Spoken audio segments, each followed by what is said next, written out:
Usisahau kusubscribe na kugusa alama ya kengele ili uwe wa kwanza kupata taarifa zetu kila tunapoweka Msomi News.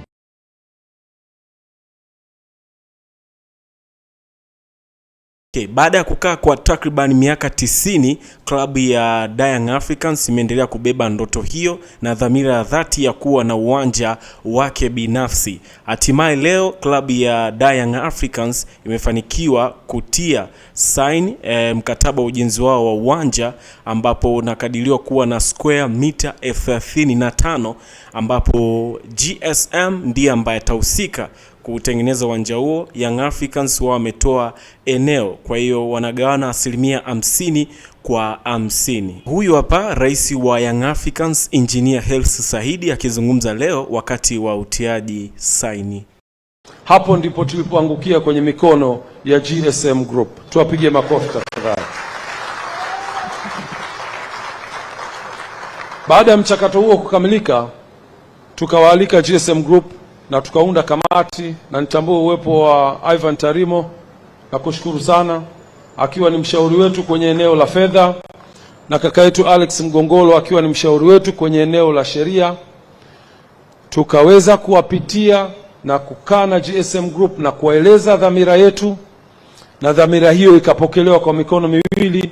Ndipo hapo GSM Group kwa kushirikiana na taasisi yetu ya Yanga tukaweza kutengeneza kamiti ambayo ikaanza kufanya design ya uwanja wetu, na leo mmeona wageni wetu ambao wamekuja hapa wamefanya kazi kubwa sana ya kudesign uwanja ili kuweza kufikia malengo ya kwetu kama klabu ya Young Africans, lakini pia malengo ya wawekezaji wetu ambao ni GSM Group.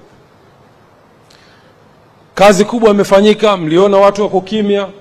Kazi hiyo ni kufanya design, architectural design ya uwanja, kufanya structural design ya uwanja, na baadaye kufanya costing, kupata gharama za uwekezaji. Tumefika mwisho, gharama zimepatikana, michoro imekamilika, na wote pande zote mbili, mwekezaji kwa kuwa uwanja wetu. Tukawa na kikao kikubwa siku chache zilizopita, mwanzoni mwa wiki hii. Kikao hicho dhamira yake ilikuwa ni kukubaliana jinsi gani tutakwenda ku-execute huu mradi. Ziko taaluma nyingi sana tumejifunza kutoka kwa wenzetu. Katika uwekezaji kuna kitu kinaitwa build, operate and transfer, BOT. Unaweza ukajenga, ukai-operate na ukafanya transfer. Ni mfumo mmoja wapo wa uwekezaji kwenye viwanja na kwenye miradi mbalimbali. Kuna anakununulia vifaa, anafanya ujenzi na anagharimikia pia. EPC financing ni sehemu mojawapo ya uwekezaji ambayo inaweza kufanya kazi. Lakini uongozi wenu wa klabu ya Young Africans umetathmini njia zote hizo na kuona kuna njia ambayo inaweza kutufaa zaidi na sio hizo ambazo nimezitaja. Na njia yenyewe ni partnership katika uwekezaji. Kusubmit uwanja wake kwenye mradi na kumfanya GSM Group ambaye ana uwezo wa kifedha kuleta fedha za ujenzi wa uwanja. Hawa partner wawili wakija pamoja, mmoja ana ardhi na mmoja ana fedha za wawili wakija pamoja, mmoja ana ardhi na mmoja ana fedha za uwekezaji, tutaweza kufikia malengo yetu ya kuwa na uwanja. Na hapo tukakubaliana kwenye partnership. Na leo nataka niseme tu kwa uchache, nimekutana na watu wengi ambao wanaweza kufanya biashara, na wana uwezo wa ushawishi. Ghalib ni sehemu ya hao watu na wana uwezo wa ushawishi. Ghalib ni sehemu ya hao watu wenye uwezo wa ushawishi mkubwa sana kwenye biashara.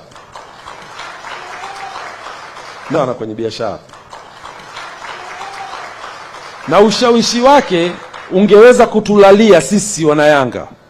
Angeweza kutushawishi, sijajua ni kwa sababu gani. Nyewe wananchi mtaniambia. Naweza leo kuthibitisha ya kwamba klabu ya Young Africans imefikia makubaliano ya partnership kati ya Yanga na GSM Group ya 50% kwa 50 katika uwekezaji wa uwanja.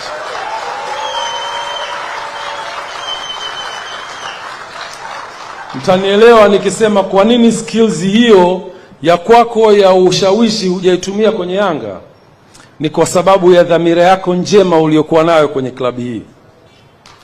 Leo Mr. Ghalib angekuwa ni mtu wa tamaa, angeweza kusema nataka 80% kwa 20. Na kwa sababu fedha yake ni kubwa inayokwenda kujenga, kwa sababu tunayo shauku ya kuwa na uwanja na tunayo hamu ya wanachama wetu kupata hiyo nafasi ya kumiliki uwanja wao. Na sisi kama Yanga tukiwa tuna fedha tungeweza kuingia kwenye huo mtego, lakini alisema hapana, nataka tugawane 50% kwa 50 ili klabu ya Young Africans iwe na umiliki wake na mimi ninayoleta fedha niwe na umiliki wangu. Angeweza kwenda na kusema nataka 51% ili niwe na sauti kwenye hiyo board, lakini hakufanya hivyo. Leo ni kushukuru sana Mr. Ghalib. Hivyo kwa kuhabarisha umma, mradi wetu utakuwa unamilikiwa kwa 50% kutoka upande wa Young Africans na 50% kutoka GSM Group, na hii ni fair balance kabisa kwenye uwekezaji. Itatupa sisi fursa kama wanayanga kumiliki uwanja wetu na itampa fursa mwekezaji kurudisha kwenye uwekezaji ambao wanakwenda kufanya. Usisahau kusubscribe na kugusa alama ya kengele ili uwe wa kwanza kupata taarifa zetu kila tunapoweka Msomi News.